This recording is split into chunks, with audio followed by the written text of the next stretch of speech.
It's Metaluna coming at you with some Omega energy. Now, today I'd like to talk about several topics, so y'all bear with me. It's been a rough couple of weeks for me. There's been a lot of energy shifts, and by energy shifts, I mean that the energy has shifted in such a way, collectively, that everybody experiences some kind of emotional change or physical change or both. Every single energy shift is not, everybody is not impacted by it. It depends on what type of vibration you hold within you. I am both lucky and unlucky enough to experience all energy shifts. I always sense when they're coming and when they're going in. They're typically not fun. Anyway, one of the things that's been on my mind lately is the thing that's been on a lot of people's minds.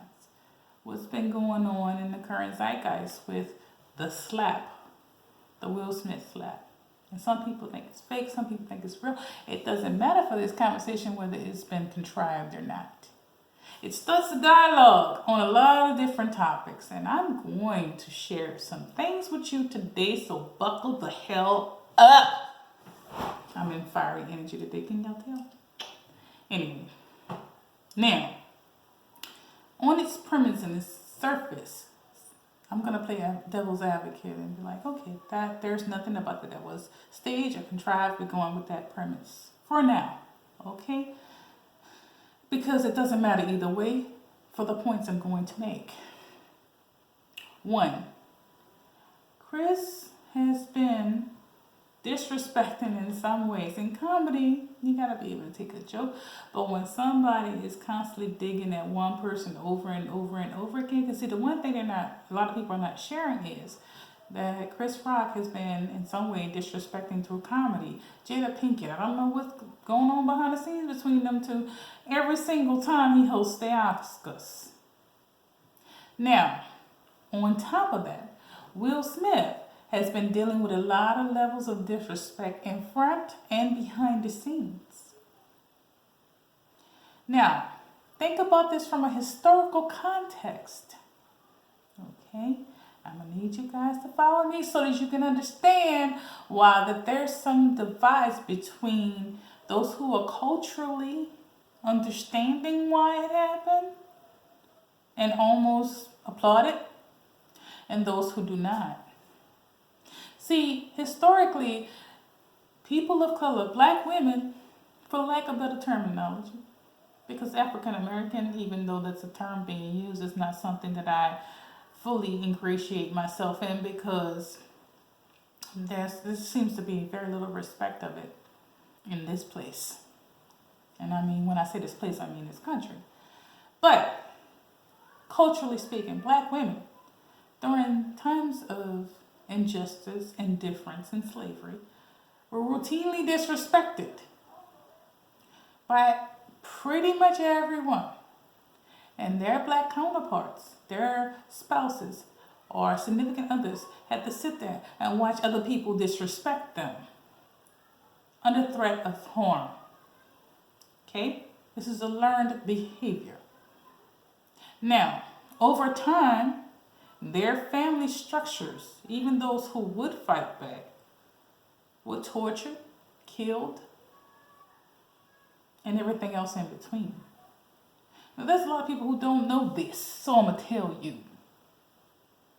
We understand from a very, very young age that one of the reasons why we don't have family Bibles with a big-ass family tree is not because we don't have a big-ass family tree, it's because our family tree has been destroyed by such peoples.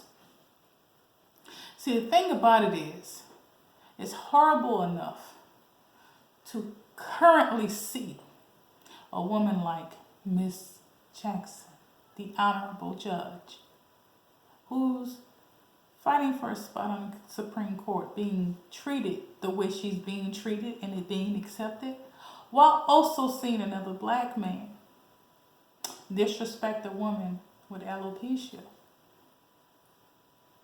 Now, for us to see those two things in the same prism, it is infuriating in a lot of ways. And that's something I've talked about before called sacred rage that's happened over seasons and seasons and seasons. Now, white folks Folks, I love you, a lot of you. But a lot of you commented in a lot of spaces saying you don't condone violence. But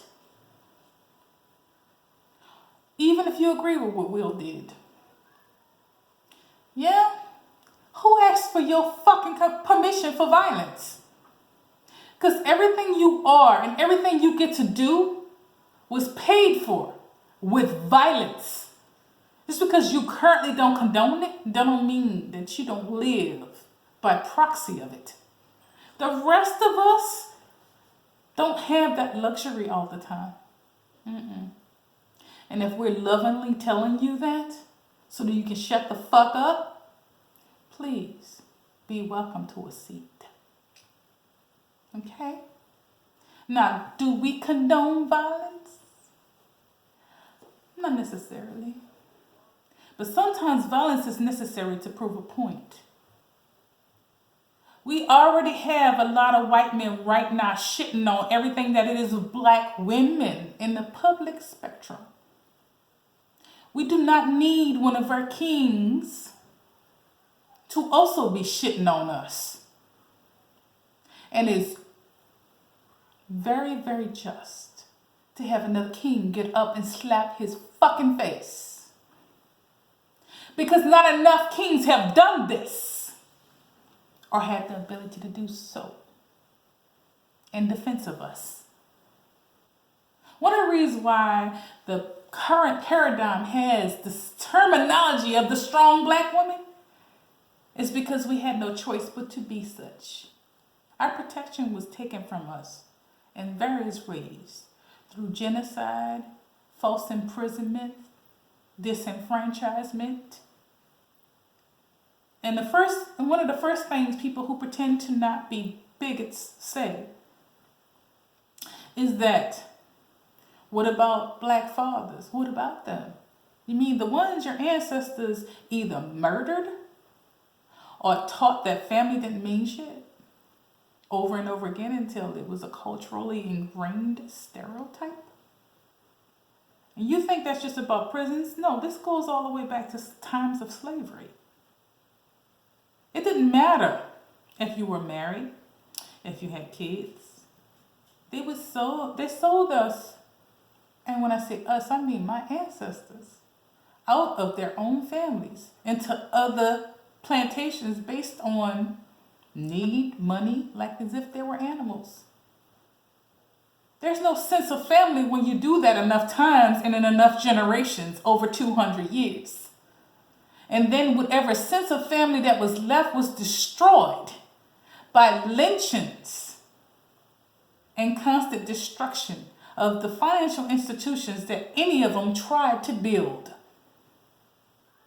So we have it now in today's society where another black man who sees one who has in some way achieved success disrespect the woman sitting right at the stage. Plain to know, none of that is okay with us. And then after the fact, we have Will having to apologize and give back his seat at the table in the Academy Awards, and people backing out of his projects. They not a goddamn person backed away from Weinstein when they knew he was raping behind the scenes. Yeah, he went to trial and everybody pretended to be shocked, but we all knew they knew about it. And not one person asked him to do shit that whole time. So fuck that dumb shit. It's all fake and phony. Do you have any idea how many men were assaulted? Terry Crews can tell you. Tyler Perry can tell you. Behind the scenes in Hollywood, not because of any other reason other than some kind of power and dominance over other men. And they did that to the men. They also did it to the women and the children. Do you think that's an accident that so many Hollywood stars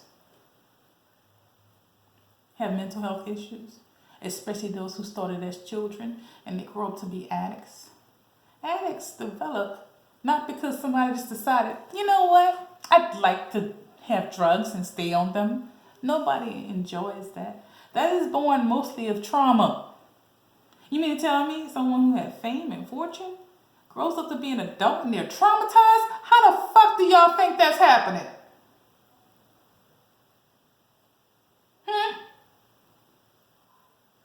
Am I the only one with common sense?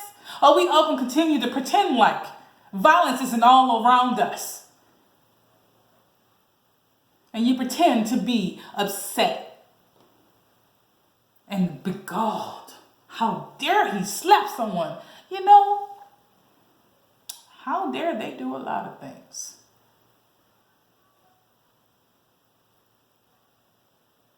But you think money equals success, equals power.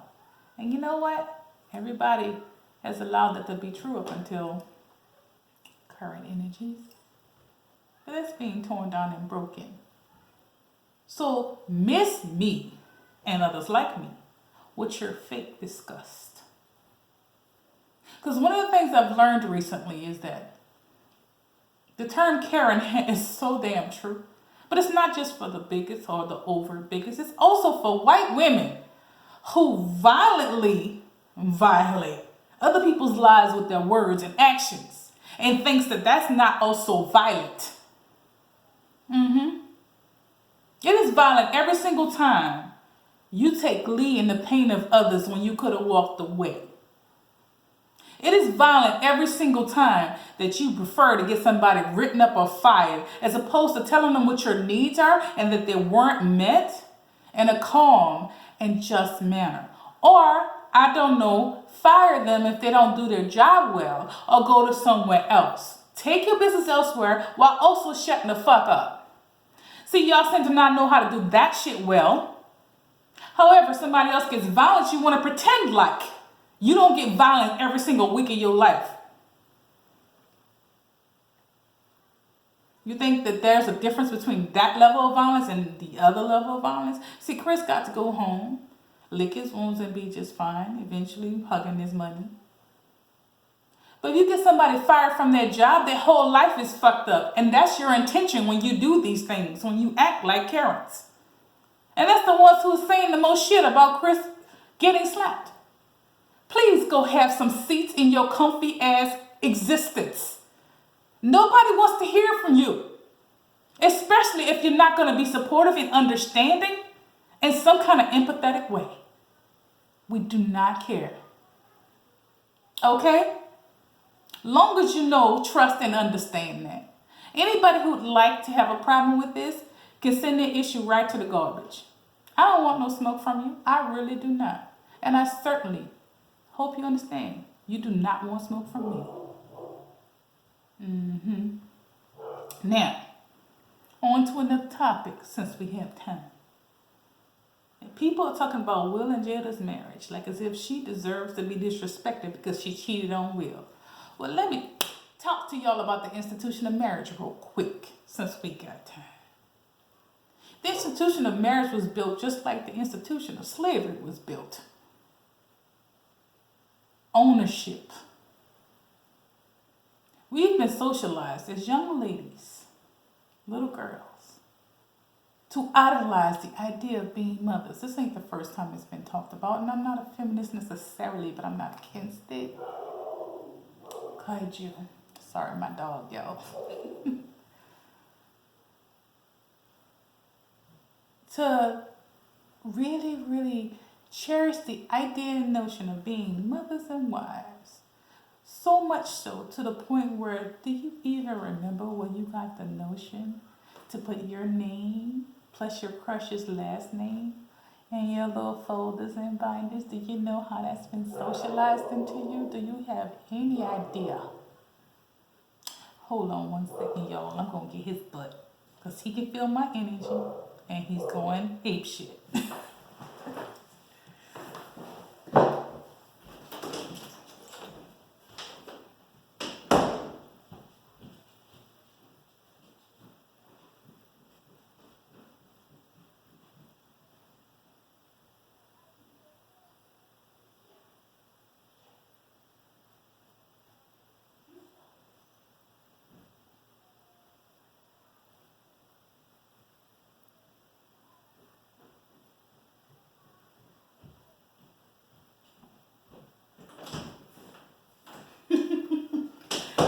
done told him to be quiet. We'll see if he actually be quiet. Gotta give him some attention in order for him to calm down sometimes. Anyway, I digress. But do you even know where you got that energy from, or where you were socialized to even dream of that? Having someone else's identity to replace your own. I don't remember. But I know it came from somewhere. The institution of marriage didn't come from the Bible. No. The institution of marriage was orchestrated by governmental systems at the time. It was built upon the premise that a woman, once married to a man, is his property. And yet we socialize that into our daughters and into our sons. Once she gets of age to become more knowledgeable of self, then she is guilted into finding a husband, needing a husband, and keeping a husband. So much so that she disrespects her own energy to achieve these goals and unreasonable standards so that you can accept her. Jada ain't do nothing wrong to nobody other than Will. And even then, she only did what she knew how to do to preserve her own energy. And that's still nobody's fucking business, even if she made it somebody's business. No, it's not your business to penalize her or think she deserves to be disrespected because of that. Because she doesn't. Not here, not today, not tomorrow, not ever. Black women have taken enough of y'all shit. Women in general have taken enough of y'all shit. Okay? And to the women, talk to you. One of the reasons why they get away with that still because the patriarchy persists. We do not need to replace it with a matriarchy. We had that before. But balance and equality, that would be great. The current paradigm and idea that a man is supposed to support you financially all the time is starting to end. Because more women are going to school, educating themselves, working and all that stuff. But here's the thing, baby loves. If you intend to bring life to this world, it only makes sense for a man to nurture you. You're carrying his child. Nurture you. Physically, mentally, emotionally, spiritually, and financially. You shouldn't have to also grow a life and work. And it's okay to need and want nurturing because not enough of us got that. And we accepted the bare minimum up until now. But once you get to the point, or if you never choose to give life to this world, you are equal to a man as it pertains to your upkeep and care. One of the suggestions that I've given friends before is like, if you don't intend to bear that man's child and you're not in a position to be in a relationship with them, then go Dutch when it comes to dating. Because one of the reasons why this paradigm of belittling women by proxy of their sexuality persists is because y'all keep letting them buy you. You don't think so? Because you taught from very little to value a man based on being your husband and owning some part of you. Where does ownership come from? Money. And money has equaled power in this paradigm for quite enough time, don't you think? You want to wield your own power? Go on a date with someone you're not in a relationship with and do not expect him to pay for you. Have your own. Until such time you decide whether or not you're going to bear that man's child. And if you're not in a position to do such, then it's not until you're actually in a relationship that you stop going Dutch or taking turns paying. Because a man's value to you is not their wallet. And you might say, well, that's what their value is to me. But your value to them is always going to be what's between your legs and what you look like. Because if that's what you're selling, then they're going to buy it. Take the power of money away from a man, they have to give you more than money now, don't they? But if that's all you're worth is being bought, that's okay if that's your choice and that's what makes you happy. Float your boat. I'm not talking to you. I'm talking to the women who actually wants a man to value their mind, their heart, their spirit, and to help them grow. Pay for your own. And then see what they offer you after that. Then you'll see the merit of a man. Because even it's like, oh, honey, you don't have to pay for nothing. No, I insist. It won't be until we're in a relationship and we start talking finances that you can pay for anything for me. Unless it's a special occasion, my love. Because the feminines that are within their power are no longer here to be bought. Because beauty fades, honey. For most people. I don't think I'm going to have that particular problem, but okay. Let's just say it'll happen to me one day. I'd rather someone by my side that loved the inner me as much as they love the outer me, or more. And how else are you going to know that? If you don't need him for a damn thing other than his mind, his heart, his spirit. Now, if they bring more than that to the table, then bonus time! But we've gotten so stuck and trapped in these old patriarchal paradigms that we have figured out that some of us are perpetuating them. Alright? Now, until next time. Thank you for letting me get that aggression out. You were loved.